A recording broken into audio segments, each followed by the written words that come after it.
Hello, everyone, and welcome to another edition of GnWC Weekly. I'm the Duke, and I'm joined by my good buddy. I have toothpaste everywhere in my beard. That's not a name. That's not a name. But I that's don't Larry. even know how That's it Toothpaste happens. Larry, not angry. Well, maybe he's angry because of the toothpaste. So that's Angry Larry. I'm the Duke. How's it going, Larry? It is kind of disgusting and refreshing at the same time, to be honest. Yeah. Yeah. That would be. Yeah. I'm all right, man. How are you? Pretty great. So I called this the Weekly, and that's what it says on screen. So we'll still call it the Weekly because Yeah, we we're just do always this doing weekly weeklies now. But this is a special presentation because we have a big event coming up this weekend. And what is it? I believe it is the Elimination Chamber. The Elimination Chamber. Do you like how the whatever that means. WWE sandwiched, bookended the Super Bowl with 2 pay-per-views? Yeah, that's what a great idea.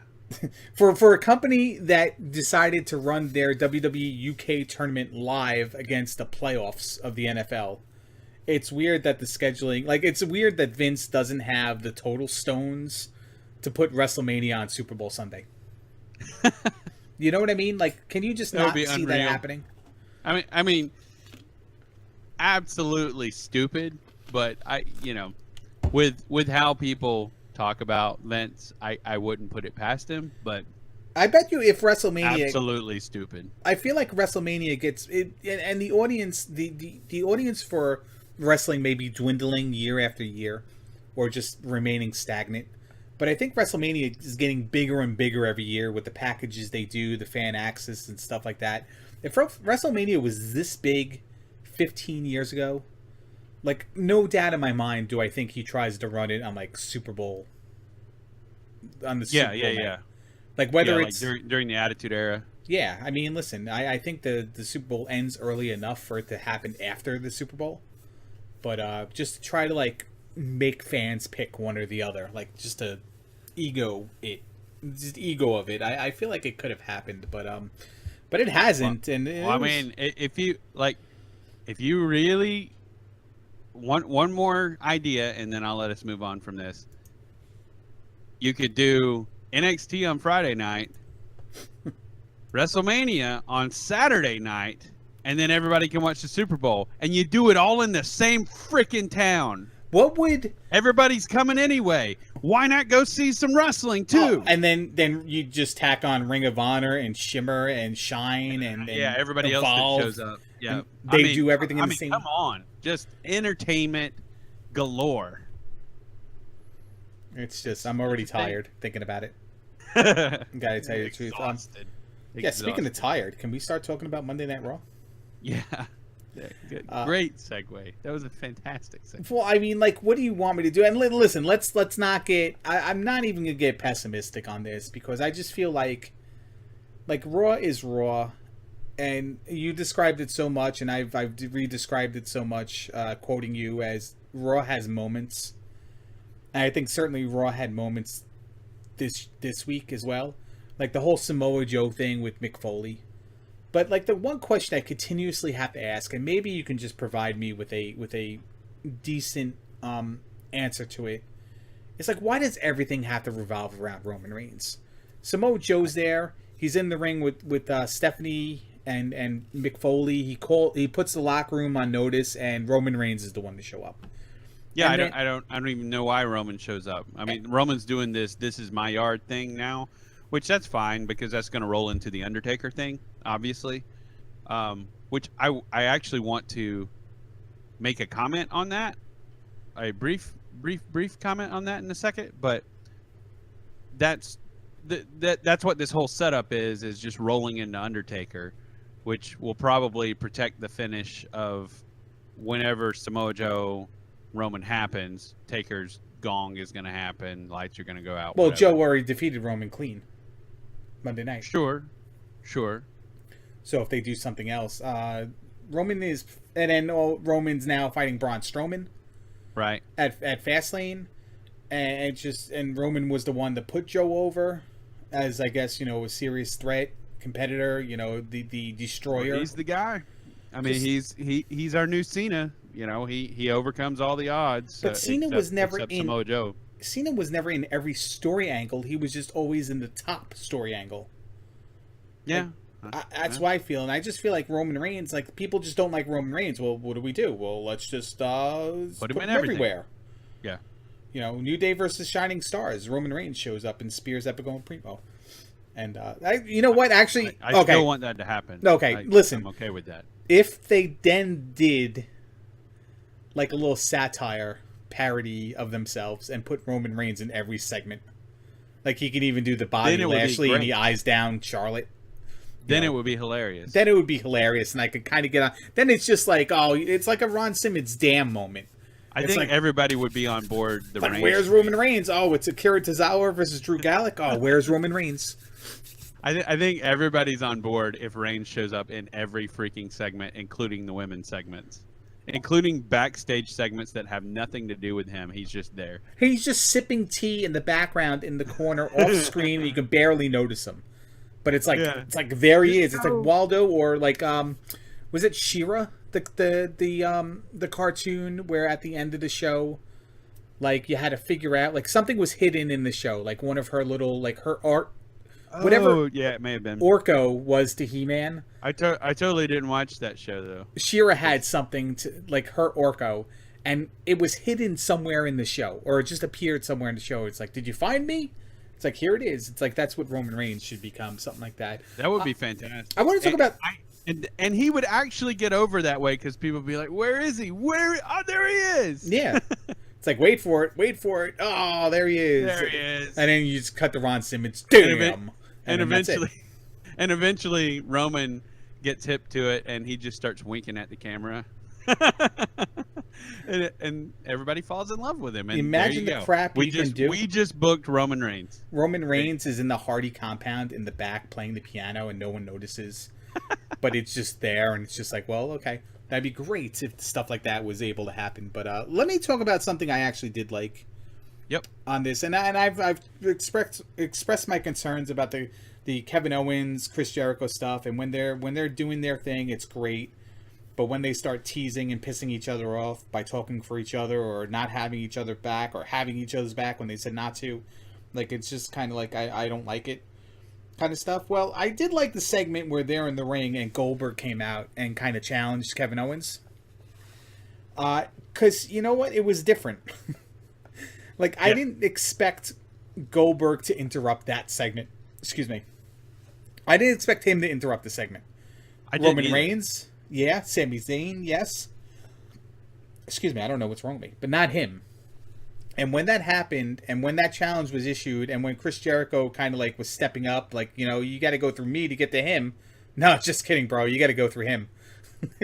He'll take the match. I thought that was pretty great. Yeah, I thought that was pretty good, and kind of a callback to what they did a couple weeks ago when Jericho fought Roman Reigns and Owens accepted on his behalf. So, like, you know, hey, you accepted for me, I'm accepting for you, kind of stuff. Is Ralphus still alive? Because if we get a Ralphus sighting out of this, I'm just gonna swoon. I mean, seriously. Yeah, I think if Ralphus was around, I think that he would have appeared already. I think Jericho would have called for it. Well, Gilbert is still around, so that's. He is, but what they didn't address is that you know, Jericho pretty much, like, kind of left because of Goldberg, WCW. Yeah. Yep. I just went to something, and I just, you know, it's all fake joke answers. It's like, gotcha. He died of diabetes. No, he's my uncle's friend. He's still alive, but he has gout. Kind of stuff. Yeah. No, listen, Ralphus showing up would be awesome, but Ralphus would actually have to look like Ralphus.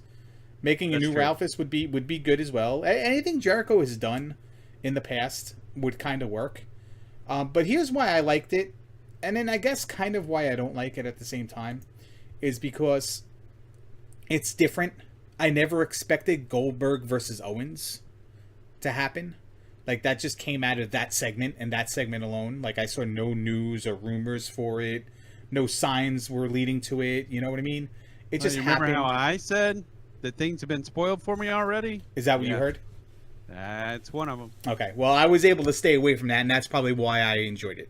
Congratulations. So, yeah. No. Thank you. I do well hiding. That's why sometimes. I was ticked after the Royal Rumble. That's why I was ticked. Oh, it was that. It was that kind of. It was well.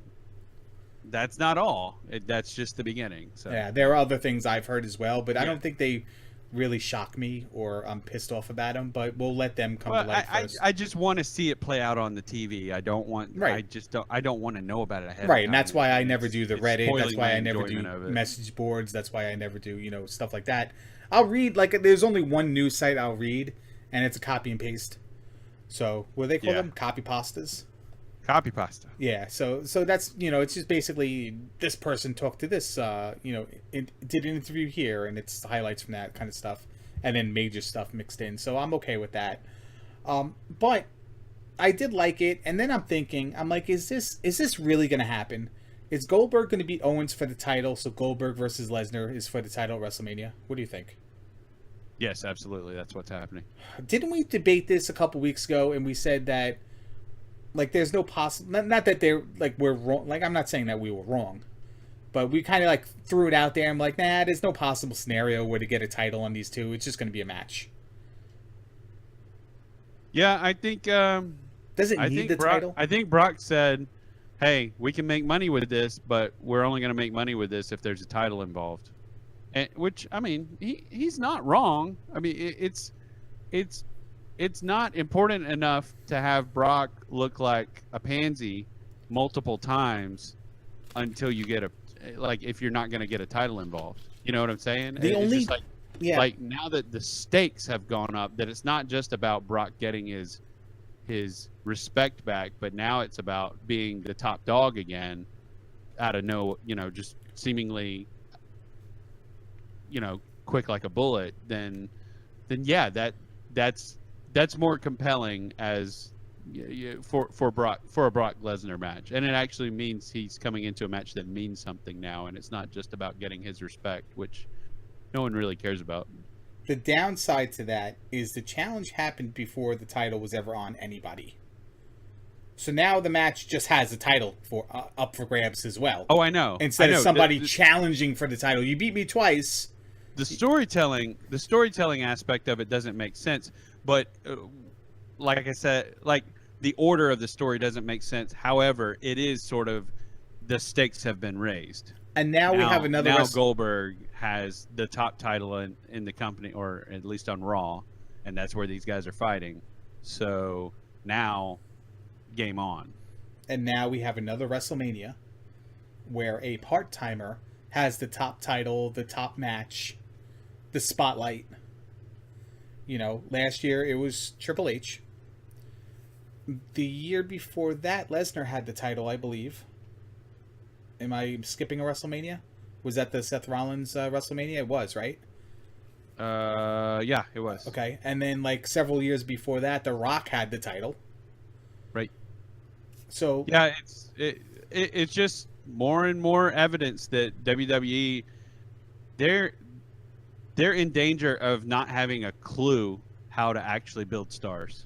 Or it's not they're in danger of not having a clue. It's they're showing that for the past 5 years, they've had no clue how to build stars. Yeah, and I mean, really since CM Punk, because CM Punk, while they made him a lot of what he was on WWE TV, he's like AJ Styles. He had a name coming into WWE. So yeah. I just wonder why why right, people only care about these stars. Well, because WWE puts these guys on an astronomical level to the fact where they can not wrestle for 12 years, come back and win the championship within 2 matches, and then it's like, oh well, then these guys must suck. Well, yeah, they're better. They're better than everyone that you see on a weekly basis. All the weekly basis are just the bit players. All the guys you see every week, they're just the filler for these random guys that show up. I'm gonna segue this really quick. Well, let's. I'm gonna keep your Undertaker thing for a little later. Post Elimination Chamber, we can talk about the Undertaker really quick. No, I was just gonna say, yeah. just something I've wanted to say for a long time with the Roman Reigns thing. After the Royal Rumble, I'm convinced, and people can hate me all they want for saying this, Roman Reigns is going to have to carry the Undertaker through their match. Oh, absolutely. That's all I'm going to say. I mean when we come back to when the match is actually happening, just mark my words that I said that, because Taker looks awful. Oh, and I'm in total agreement. No offense. Oh, total agreement. I respect what he's done in the business, and I respect that he's been around, and people are going to be pissed when he's like handing over the reins to Roman. But nice pun. Yeah, but it's happening, and honest to God, that match is going to be all Roman. Period.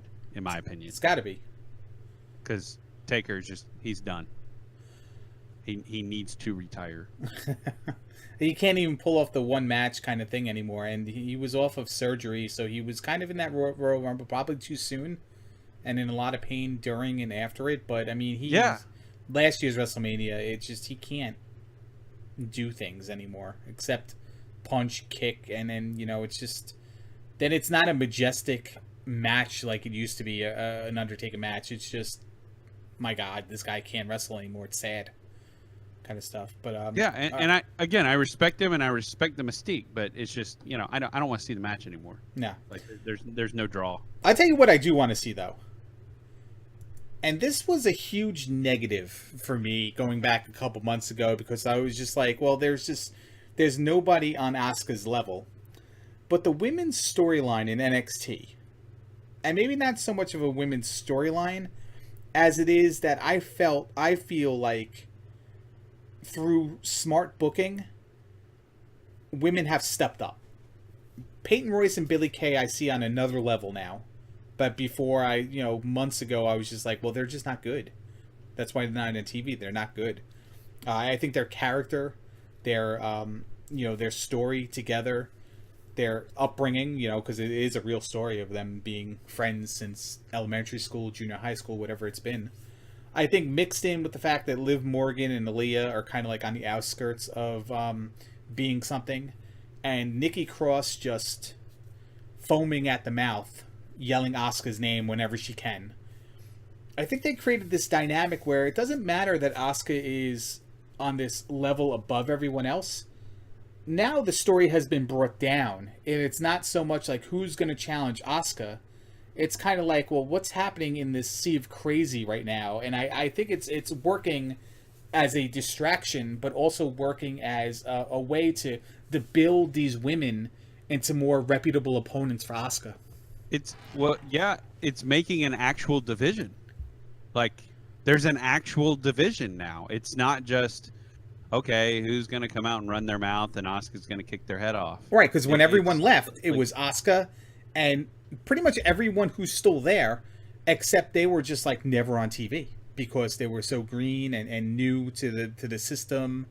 They had occasional matches here and there, but Asuka was the only one after everybody left who was, and when I say everybody left, I mean like the draft, when you lost Alexa Bliss and Carmella and Nia Jax. Not the previous. Well, actually, yeah, it started when they all left too, but Asuka really wasn't on TV then. Right. And Bayley left after the draft as well, right? She wasn't on the roster before the draft. She was not drafted. Yeah, she came after. So when the draft happened and Bayley left, there was just Asuka, and everyone else had just a handful of TV time. But I think now, after that takeover match, and then all the segments before and after it with Peyton Royce and Billie Kay, I really think there's something there now where they can set something up for another 3 or 4, and I think this is how they have to do it, just to protect it and to protect Asuka, and we love saying that term, to make her look strong, but also to kind of get the title off of her, so that like another story can be building by then. All signs point to Ember Moon being the next challenger or possible champion, but Billie Kay, Peyton Royce, and Nikki Cross, they're not letting up. Like, it's not like, oh, we lost, we're going to move on to now we're going to just beat up Aaliyah. Like they're Yeah. still looking for the title. Nikki Cross is Yeah, still it's looking for the title. yeah, it's like it's a division that's hungry, which is great. I mean, because it was a division that was kind of non-existent. So And now I'm saying that about the men. yeah, Like I fair feel like enough. the men's division is very weak right now, and it's a lot of. But maybe that plays into the fact that we do have a women's tournament coming, so you've got to make the women more important on NXT right now because that's sort of the platform for the tournament. Yeah, So make the women more you've got to important. create an intrigue there. So Make the women more important on SmackDown to sell Total Divas. Make the women more important to NXT to sell the women's tournament. So, yeah, well, listen, you got to make money, right? yeah, it's working. I mean, Total Divas makes money. Yeah, well, it certainly does, I guess, because it wouldn't be around. And it exposes the it exposes wrestling to an entirely different audience. So Yeah, and yeah, that never has ever been anyone that would have touched wrestling. So love it or hate it, it does something that nothing's ever done in wrestling, in my opinion. I'm interested in seeing what they do with the women's tournament, and I hope they use some of their how they did the cruiserweight. They still use Gargano, Ciampa, and like Rich Swann. I hope they do the same with the women's division and use Well, I think that's what they're doing with these ladies. with all the ones they're bringing in, right, to the Performance Center. Or you mean Billy Kay I mean, and Peyton these Royce? ladies that we're seeing on TV all the time now, like you're making them important, so they're like the home team that gets involved in the tournament, and so now you have to be invested. Oh, well, this is Peyton Royce, and so you think they're going to be in the tournament, and it's not going to be Heidi Lovelace, Kimberly, and like Crazy Mary Dobson as the representatives?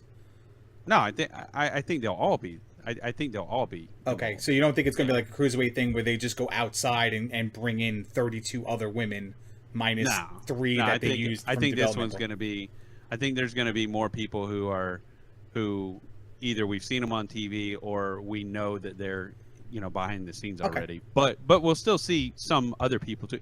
Yeah, I mean you're going to see Deonna Purrazzo because come on, I mean why wouldn't you? She's easy to work with, and she's on every freaking company's TV show. She shows up to everything. She'll sign wherever someone will give her a paycheck, which is Santana exactly Garrett or Riot. Yeah, please, yes, I'm with you on that. And a great surprise would be I just lost her name. Malaya Hosaka. No, Austin Aries' girlfriend. Oh, Rosita. That's not her name. That was her TNA name. I'm drawing a blank. Rosita was her TNA name. Oh, gosh, why is it? It's left me. It's left me. You know what? It's left me too. She's had an NXT match, but it's right. left. Yeah, that's what I'm saying. I just think we'll see people that we've seen come through, and then maybe a couple of Trinidad. Thea Trinidad. That's it. All right. Well, speaking of Austin Aries, yes, he's cleared the wrestle. You're welcome. That is he's cleared. Yeah. I missed that news. That's he's fantastic. Cleared. He's cleared, and that's probably why he's being more agitating as a announcer, interviewer, when it comes to 205 Live segments. My quick question for you before we move on, and we'll talk about SmackDown Elimination Chamber to close up the show. Regards to 205 Live and the Cruiserweights in general, do you think it's better for Raw and better for 205 Live in the Cruiserweight division if the Cruiserweights were just removed from Raw altogether? Like, they could still show up on pay-per-views.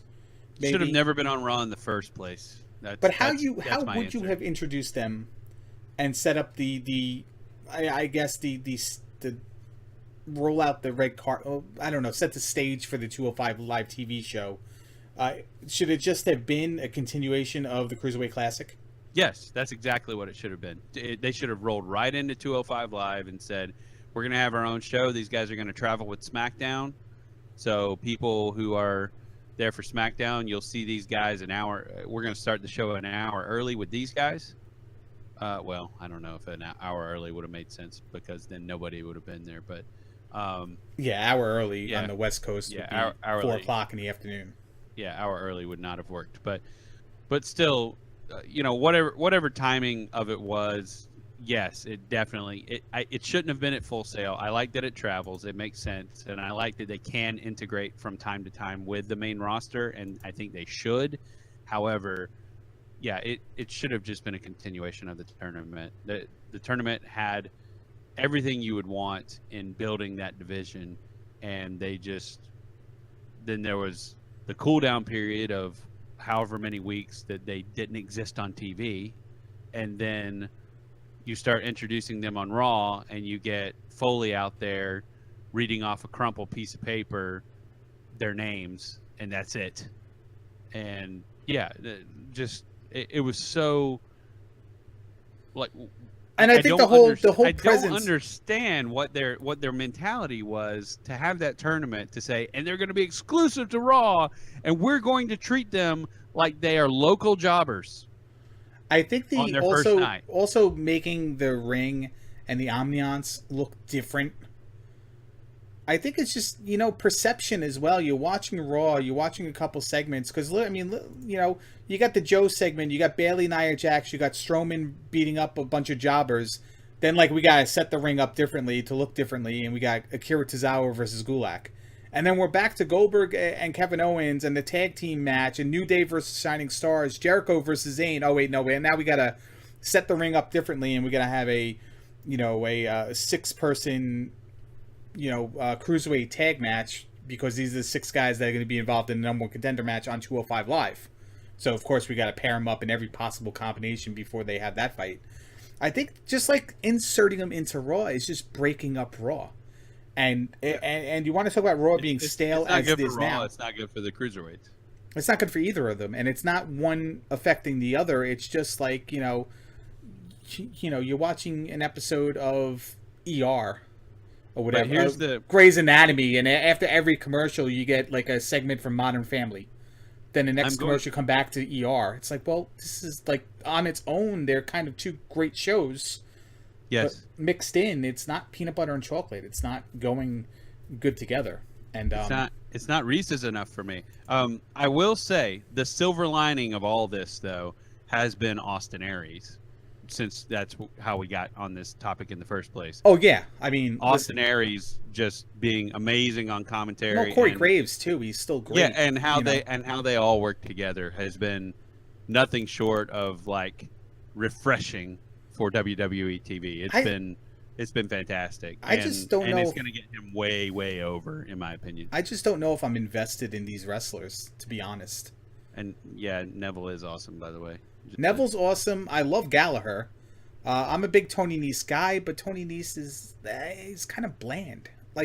And that's why I describe a lot of these people as Mustafa Ali. They're pushing him through the roof, and he does he does a reverse 450, and not a lot of whole stuff else that anybody else doesn't do. They're not, and we're going to talk about this next week. Mark my words. They're not Juventud Guerrero, Rey Mysterio Jr., even Dean Malenko, if you want to talk short, stocky, and grappler. They're not exciting. And maybe it's the lack of the mask. Maybe it's a lack of international accreditation, even though everybody's from somewhere else, but they're born in the United States or Canada, but they're being hailed as somebody else, except for maybe Gallagher and Noam Dar. But TJ Perkins is Filipino, but he's born in California. He's a California kid. Yeah. Mustafa Ali is born in northern United States. So, yeah. The Bollywood boys are from Canada. Yeah. It's a weird thing, and yeah, next week we definitely need to set aside a little time to talk about the legacy of the Cruiserweight division and how it became what it became, and what people want to see it become now. But how WWE, I mean, we've already touched on it a little bit, but WWE has just really dropped the ball on some super talented guys that should have people just, quaking in their boots that they're going to get to witness these guys in the ring, but that's not what's happening right now. Yeah, and last thing, I just feel like I've got to go back and listen to the segment we talked about the Cruiserweight division.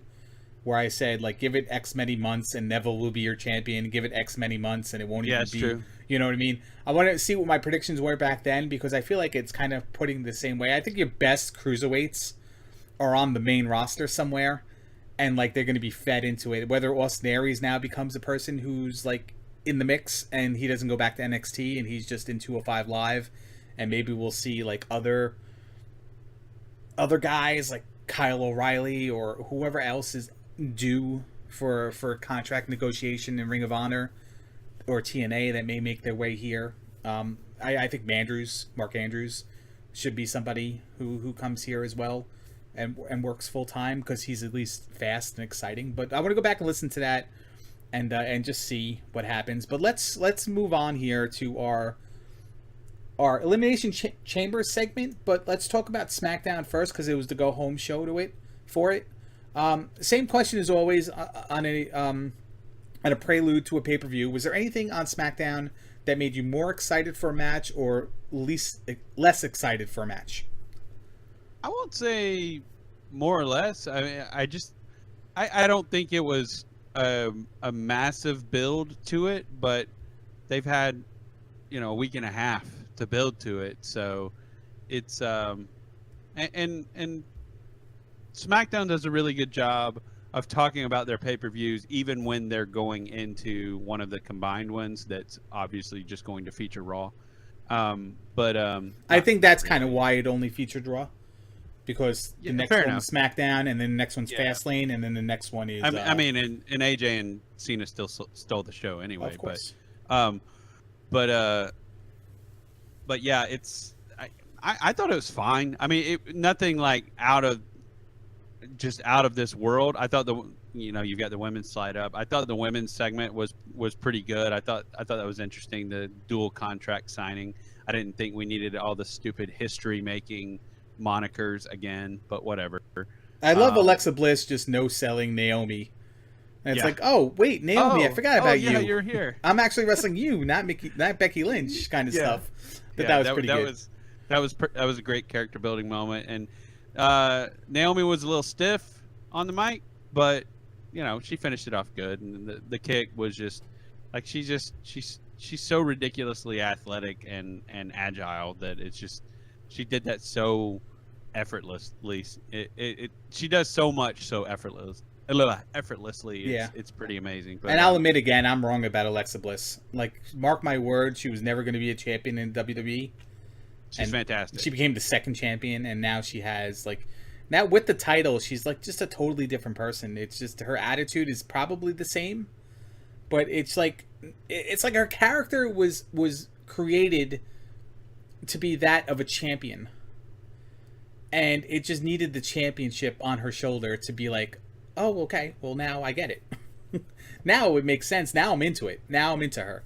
Like, I see what she's doing instead of just like, she's just a little tough spitfire person and nothing ever happens. Well, now she has the championship and she's doing the same thing, and I'm just like, okay, well, all right, I'm buying it now, I guess. Yeah, I'm on board. I'm wrong. I don't want to be wrong. Never like to be wrong, but I'm wrong. She's doing it. She's doing it well, and I thought it was been the worst person ever to have the title. Well, Carmella would have been the worst person ever to have the title out of them all, but I think she would have been second worst. But I'm totally wrong. I think she might even be a little bit. I actually might even enjoy her as the champion more than I enjoyed Becky Lynch as a champion, as far as segments go and just interviews and stuff like that. Becky's one of those people, so far a perennial babyface. She's just one of those that you love to see her in the chase, and then when she gets there, it's just like, well, I mean, what do we do now? And I think that's how she's seen in the company, and until she has a heel run, which I feel like she's building toward. Not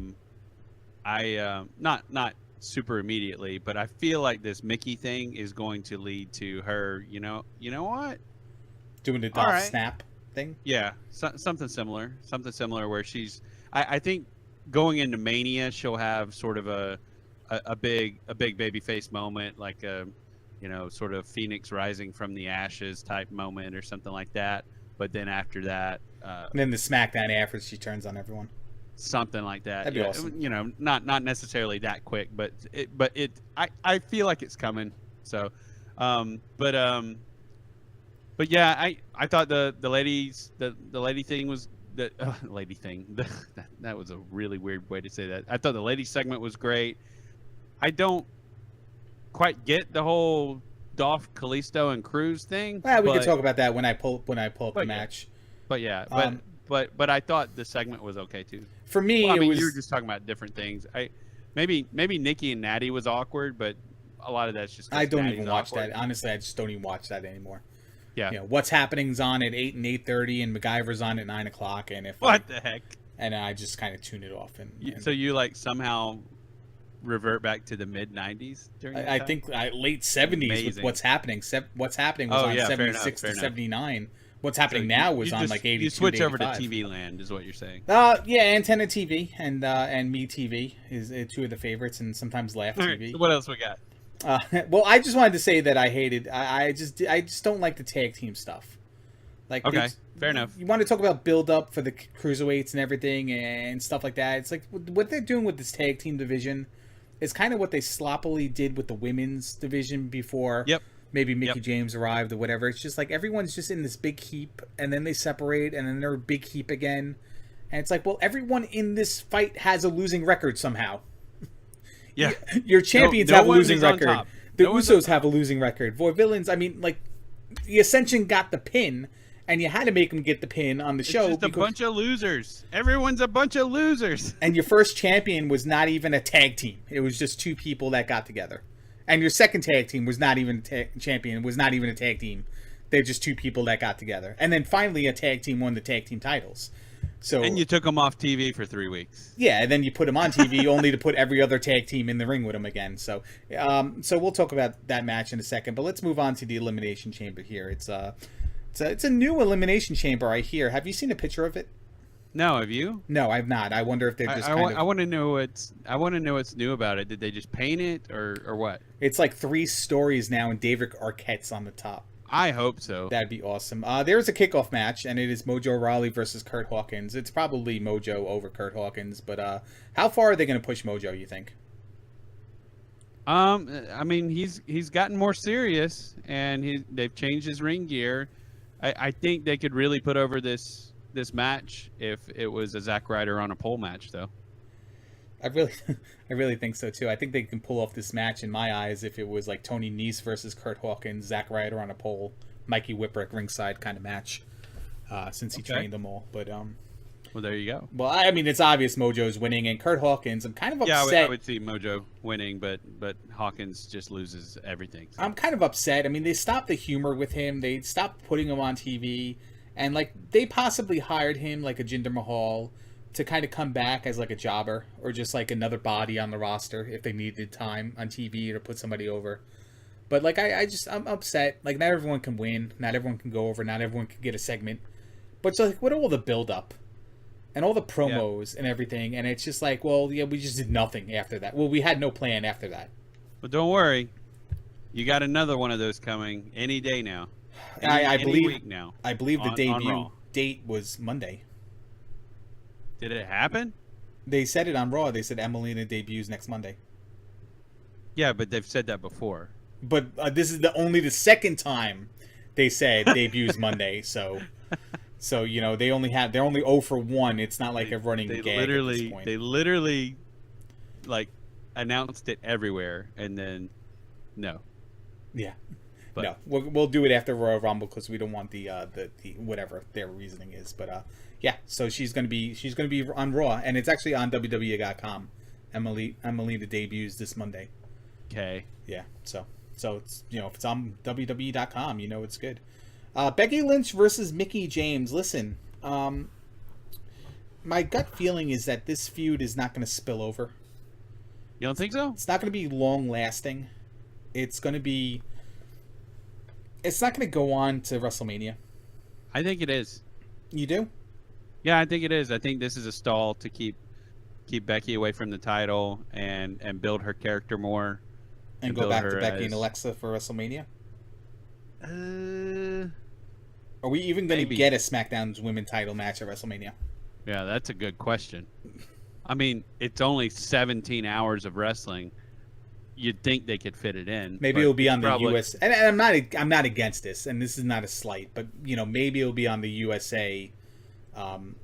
Like if they do the USA simulcast kickoff, the pre-show, yeah. Yeah, so if they do an hour on the network and then an hour on USA, and then that's not a bad thing. More people see it. Right, that's what I'm saying. I'm not against it, but I hope at least if it's done, then it's done there. I pretty much think Mickie James will win this. Yeah, I think Mickie wins this one. I don't know if there's going to be necessarily shenanigans because there's 3 women's matches at Elimination Chamber. Yeah, it's crazy. And none of them have been designated to the kickoff show, or at least publicly. I have a feeling one of them would be. But SmackDown normally doesn't have a lot of kickoff matches. They only have one. But they normally don't have a lot of matches in general on their show. Whereas Raw has like a packed card even with the kickoff show. But I'll go Mickie James here. And then as far as spilling over to WrestleMania, well, I guess if Mickie James wins, then it kind of has to. But we'll see. We'll see with that one. But I don't think Mickie James. I could see Mickie winning and just continuing in her quest for the what is it, the what is her thing? What's her what of Mickie James? The reinvention. Thank you, reinvention. Thank you. Well, here's my thing, and I think I said the same thing on the show last year leading up to WrestleMania, is that I can never see matches leading up to WrestleMania that don't have some sort of 3-way, 4-way, 6-person elimination match at WrestleMania. Like in my mind, booking WrestleMania, every title is on the line with like 5 competitors. And we already know, we kind of know that the women's division on Raw is going to be in that situation where it's probably going to be Becky, Charlotte, Nia Jax, and Bayley. Did I say Becky? I meant Bayley and Sasha. Becky. Yeah, Sasha. I meant Sasha, Charlotte, Nia Jax, and Bayley. Probably 4-way match for the title. Listen, they had a 3-way match last year and it stole the show. So exit Becky, insert Bayley. I disagree with that it stole the show, but what's that? It was good. It was good. It was really good. I mean, stole the show as far as women's matches on WrestleMania have ever been. Surprising people. Yeah. No. It turned some people's heads for sure. So no reason to think that they won't do that again because they're kind of crossing over their storylines already. But I also feel that on the women's side, on SmackDown, it's like same thing with the tag teams. Let's just throw all 6 of them in the ring and have an elimination match. And I mean that's what they get on the big shows, even though they have actual development. Otherwise, it's either that or it's a 3-on-3 tag match and the title's not even on the line. Yeah, that's what's sad is they have actual development week to week and on their specific pay-per-views, but then when it's the big pay-per-views, it's really all about Raw for the women. 6-person. So, all right, Mickie James for both. How about this interesting dynamic of Daniel Bryan making Dolph Ziggler wrestle Kalisto and Cruz in a 2-on-1 handicap match? I got to be honest. I think it's weird, but it's about time a babyface management said, you know what? Screw you, heel. It's about time. It's about time someone did that, because you got Mick Foley, who's supposed to be your babyface management on Raw, and he's just a wuss. And, basically. Yeah, just that's the nicest way I can say it. And just basically and realistically, because I mean, look who his boss is. It's the boss's wife. It's the boss's daughter. Yeah, that's a good point, but it's just like he does, he doesn't do anything that, and he punishes the baby faces, like the whole, going along with all the Sami Zayn crap where they're like, oh yeah, well, you didn't get the job done. She's like, what? Like that didn't make sense when that happened. But anyway, whatever. But I'm gonna be in a downward spiral if I keep thinking about it. But yeah, I like the concept of a babyface management figure, authority figure, saying, you know what, screw you, heel. You want to be cocky about everything? Then here you go. You're in a handicap match. And I don't think anything's going to come from this. I don't think there's going to be a heel turn. I don't think Kalisto's turning on Apollo Crews. I don't think Apollo Crews is turning on Kalisto. But if Apollo Crews did turn. No, because he got beat down on the chair just as much as Kalisto. I know, but if he did turn, that would be some character development for him. I think it's just Dolph is just going to go over on 2 people. So it's kind of like they're rebuilding Dolph Ziggler's credibility after making him lose. Making him a monster heel. Making him a monster heel, and hashtag heel Ziggler is better than any Ziggler. So I think I want to call back to what you're talking about right here about building him up when we get to the Elimination Chamber match very briefly. Sure. In regards to one person. Sure. Yeah. All right. So I'd say Dolph. What about you? Yeah, that's good. Okay. I mean, it doesn't make sense for him to beat 2 people, especially athletically, 2 people who are as athletically gifted. Right. But I would assume he either wins or he DQs himself by hitting them with a chair, since that's been a theme. Natalya versus Nikki Bella. I really have I don't care. No investment in this match, but I'll just say Nikki Bella. Sure. What does Nikki Bella do after this, though? She gets in that 6-person tag match for the non-title at WrestleMania. We need other Total Diva involvement, and I don't know. I heard things. I'm not going to bring it up now, though. But all right, we can talk about it afterward. Yeah, we can. Well, not afterward. I'm just maybe not talk about it with you, so I don't ruin anything for you. So you don't spoil it, since like just in case it's not one of the things already.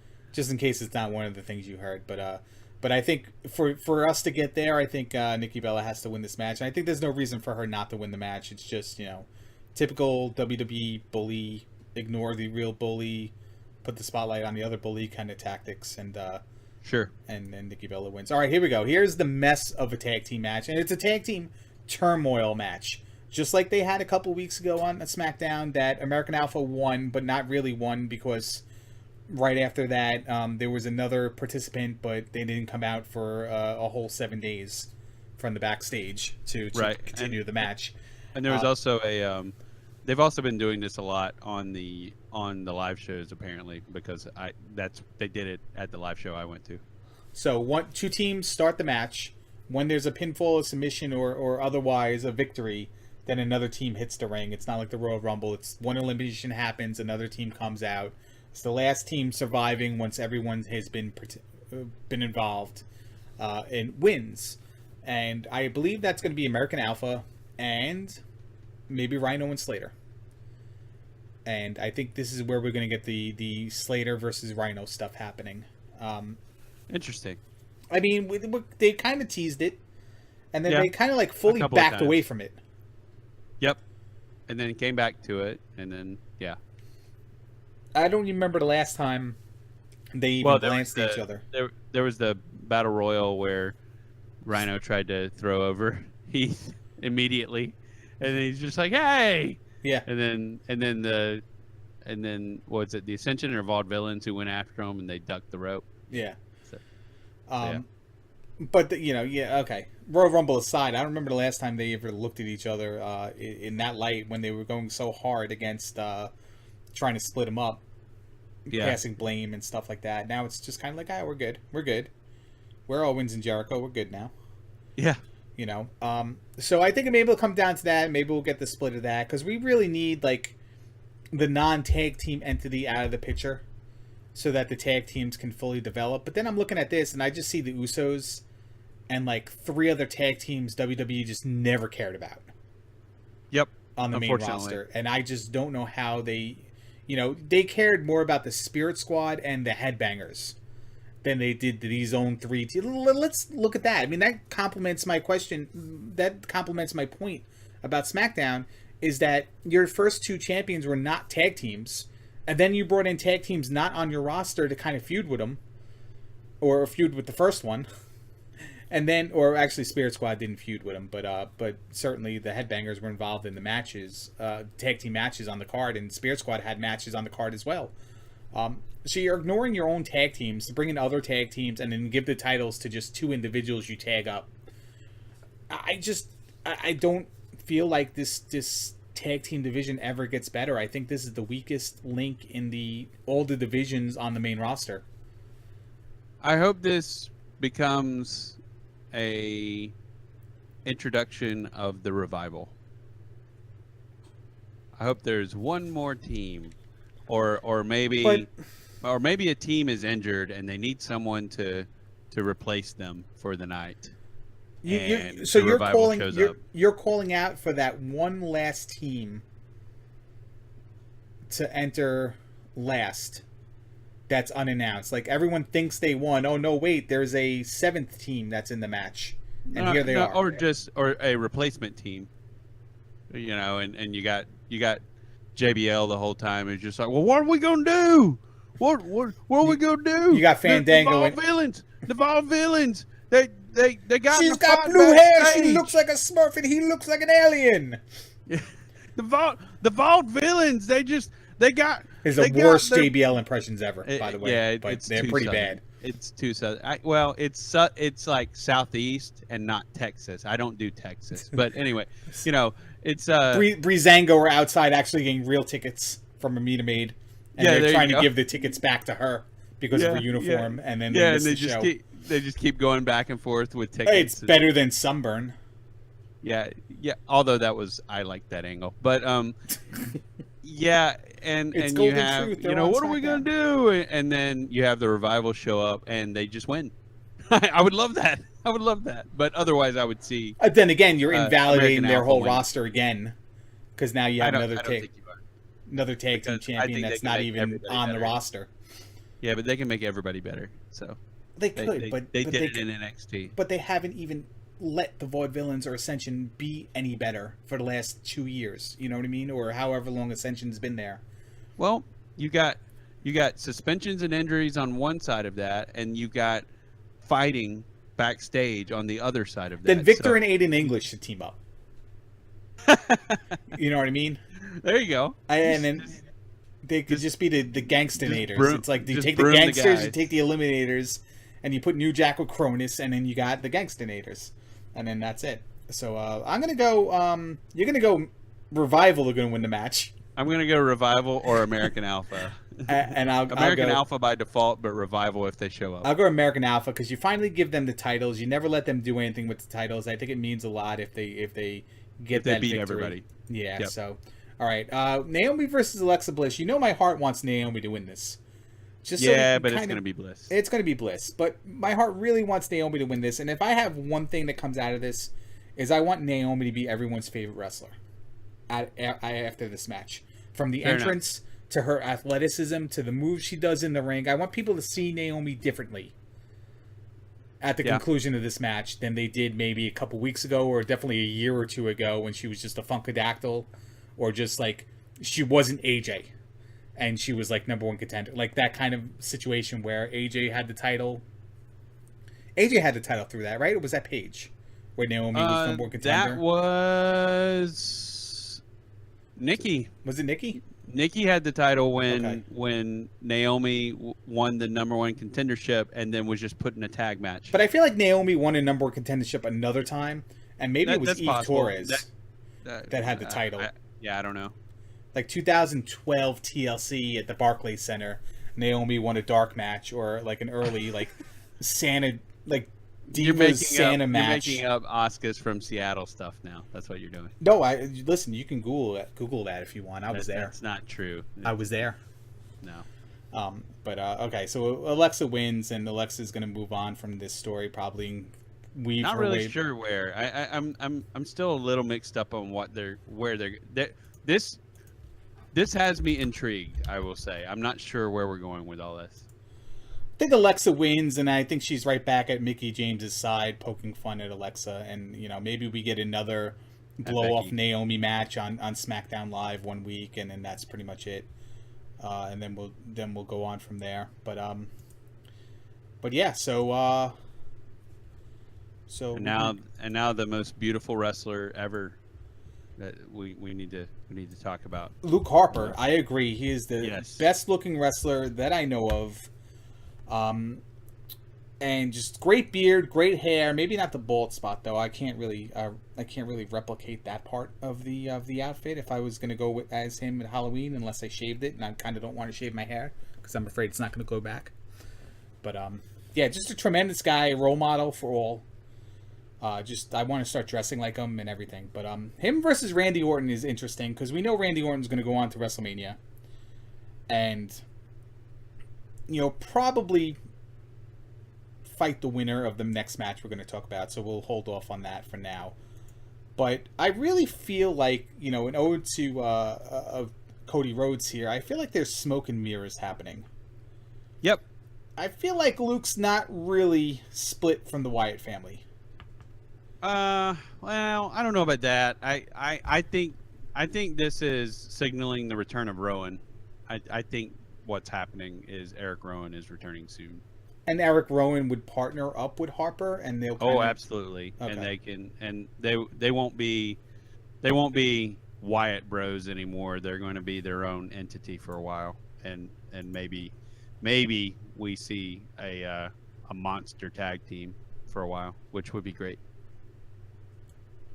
So, and then like let's just throw that into the couple topics ago when we're talking about tag teams not mattering in the WWE. Well, we're just going to throw another tag team into there and just leapfrog over the I know, but it's not against you. It's like, I would still rather see that as well.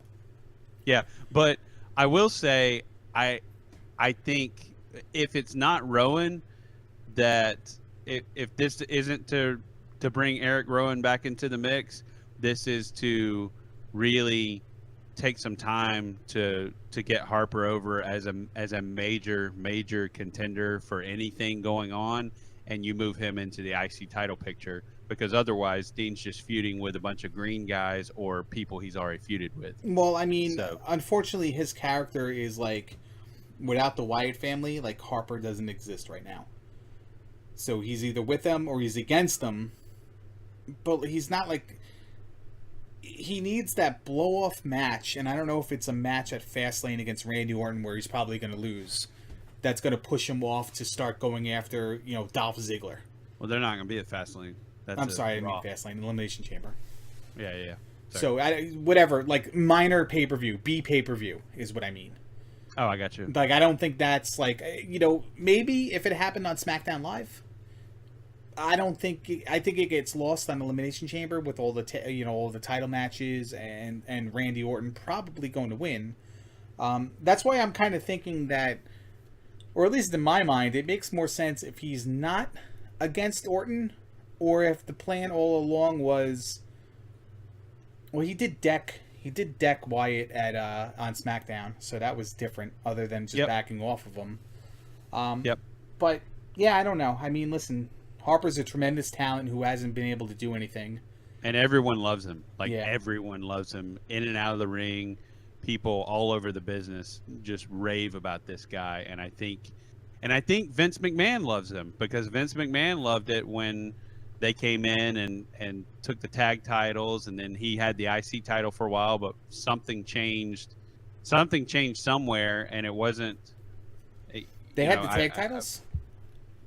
Did they have the... Maybe I'm wrong. No, I think he just had the IC title. I don't think Bray Wyatt ever held the main roster title. Oh, okay.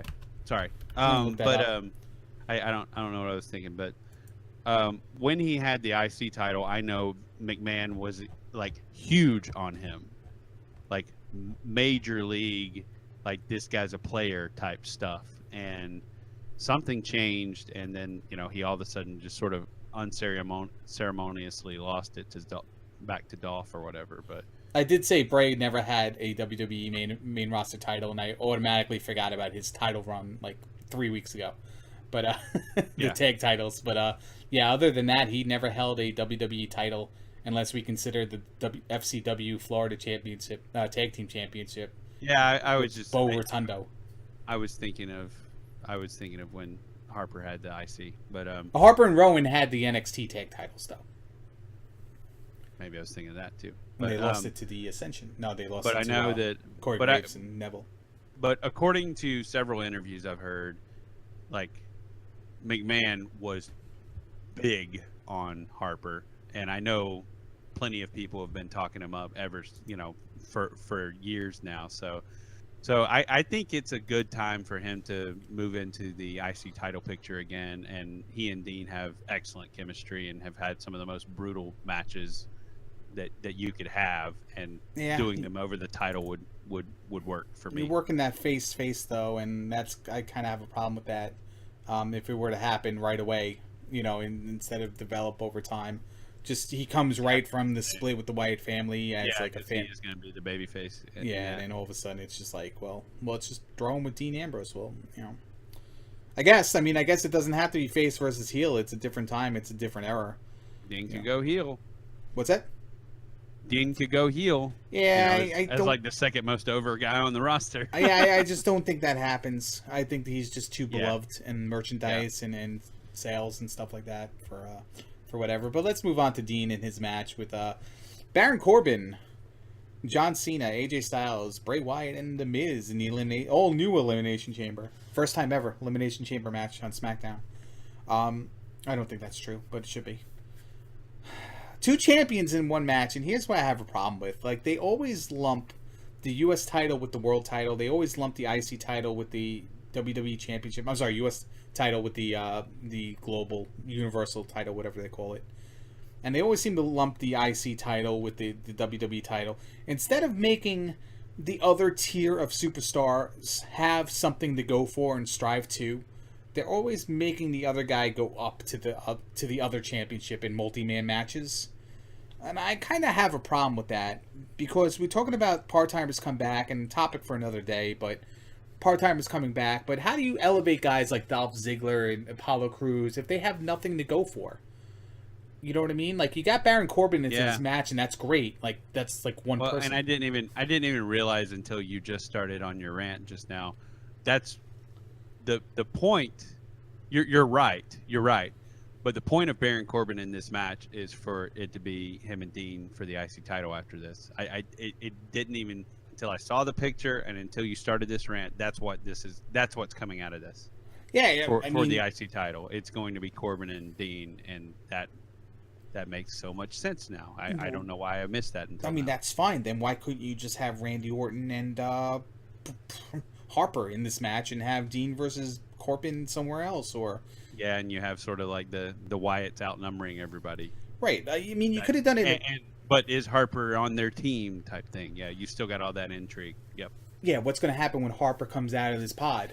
Yeah, whose side is he on? So instead of having a storyline, like 2 storylines that, one's feeding new talent or just making other talent reputable, you're just lumping everyone into this match and every other. I mean, you want to talk about, Goldberg versus Lesnar selling because the title may be on the line when they don't really need it, but, it kind of goes with the story, and Brock laying down and stuff like that. Well, I mean, like, Ziggler versus Cruz and Kalisto, handicap match when he doesn't have a title to put on the line in overcoming odds. Like, there are so many different ways that WWE just drops the ball on the mid card that it's disgusting at times, and this is one of them. Well, it's just that if it's not the top title on either brand, then like in any, I mean, at least the women's titles mean something to an extent now. Still not at the same level as the men's titles, but the women's titles are way, I would say, booked and valued far above the mid card titles, and don't even talk about the tag titles after that. You joked about the U.S. title not being at Royal Rumble, and I kind of scoffed at it. I'm like, yeah, so it's only so Royal Rumble match is 90 minutes long. There's only so many. IC title wasn't on the card either. That's true. So it's like, well, it's and look who holds them. Jericho, who's held every championship in the world. Before that, Roman Reigns held it. Like, you had Rusev hold it before that, but then you had other huge stars holding that title, and then you have Ambrose John Cena holding before that, by the way, for the U.S. title.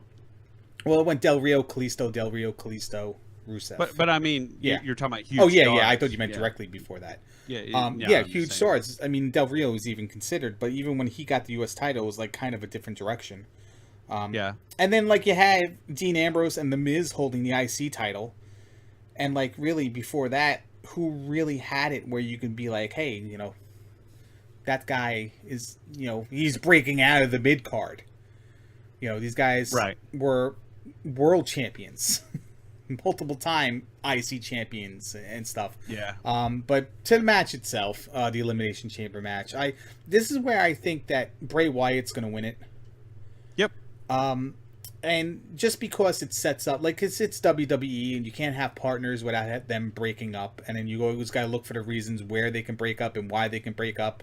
Well, Harper having his problems with Bray and Orton, causing a rift in the family, Orton getting that opportunity at WrestleMania, and then Bray winning the title and expecting Orton not to cash it in, not to take the match, to lay down, or to go after the other title, because they never really said what title he can go after.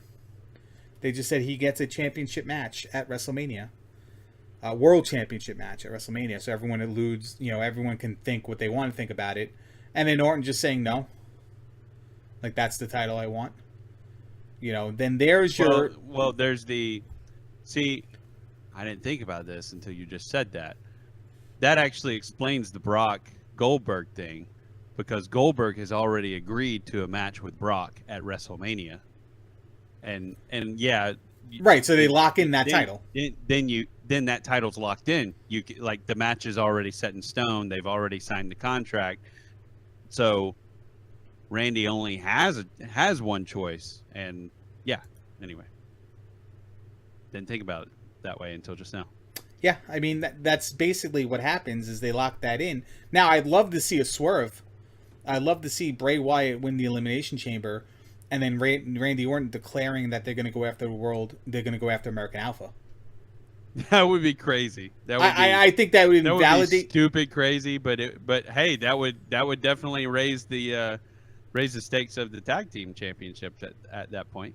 Right, but you don't have the world title defended at WrestleMania because your world champion's going to go for the tag titles. And, I mean, you still have it defended, but well, he can work twice, and we're worried about Bray Wyatt injuries, and we'll make him work twice. But he doesn't have to do anything in the tag match. Randy Orton can just RKO everyone. Well, I mean, they did telegraph. They did that Talking Smack segment where this was going to be their year. This was going to be the year of the Wyatts. So I mean, who knows? Maybe they maybe this is where we finally get a faction just take over everything, and you have Bray win the world title, they get the tag titles back, and then Harper, who's estranged. Well, I didn't get the Harper. Let me get to my Harper. Okay, sorry. Go ahead. So this is where I think Harper's stuff is all smoke and mirrors, because Harper, knowing that Randy Orton is on that verge of that title match, makes it so Bray Wyatt wins that match somehow, because they're only in a 2-ton structure or whatever wherever they bill it as, so Harper can just walk through the door anytime he wants. Everyone else does. Mickey James does. Or he could come up from the floor. Or just don't even explain it. Just turn the lights out, play that little promo, and all of a sudden he's in the ring. Yeah. So that was at the Jetsons' car. I don't even know what that was. Okay. So, your impression all sound like talk you. about Seattle. So you're at least I tried. Okay. Oh no, I tried a JBL impression before. It was horrible. Yeah, we won't do that again. But okay, so now Harper is pissed off. Randy Orton beat him. He knows Randy Orton's on the verge of a championship match. So what does he do? He makes sure Bray Wyatt wins that match, and then that sets up the feud with whatever he screwed over. To get out of the Bray Wyatt feud. Bray Wyatt wins the title, and now Harper just caused dissension with the remaining members because now they have to fight each other. No, that's perfectly logical, makes sense booking, and that's good. That's not a bad thing. Or it's the ultimate swerve on we never really liked Orton. We just want keep your friends close, your enemies closer. And Harper and Bray Wyatt reveal they never really even split, and they just don't like Orton. Sure. That doesn't make sense, but it'd be cool if. Well, no, I mean the snake in the grass thing. So. Yeah, I mean we always thought that Orton was joining them only to RKO him like 2 weeks later, and it's lasted longer than we thought it was. So yeah, who knows? But that's about it. Who do you think is going to win this, by the way? Wyatt, I'm with you. Are you Wyatt? Yeah. You know what? I'd love. It totally makes sense, and you set up a feud with Baron Corbin and Dean because that hasn't really happened. And they could make it nice and nasty, and it'd be really good. And I think Miz and Cena are going to pair off as well. So that just leaves where's AJ, and I think AJ goes along with Corbin and Ambrose, and then we add Ziggler, Kalisto, and Apollo Crews to the picture, and there's our 6-way ladder match at WrestleMania.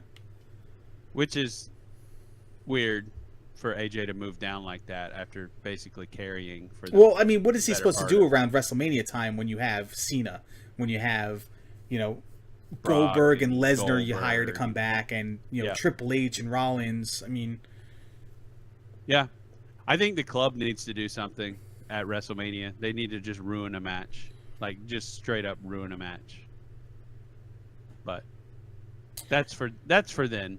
What That else would- you got? no, that would be good. I'd like to see that as well. But yeah, I think that kind of puts a bow in it. Can we talk more about the toothpaste that's in my beard? It's like really Good morning, good afternoon, good evening, whatever it is for you. I'm the Duke. it's like He's the Toothpaste Larry, soul which makes him patch angry. area. And I can put it in my mouth and suck on it, and it tastes like crust. Bye.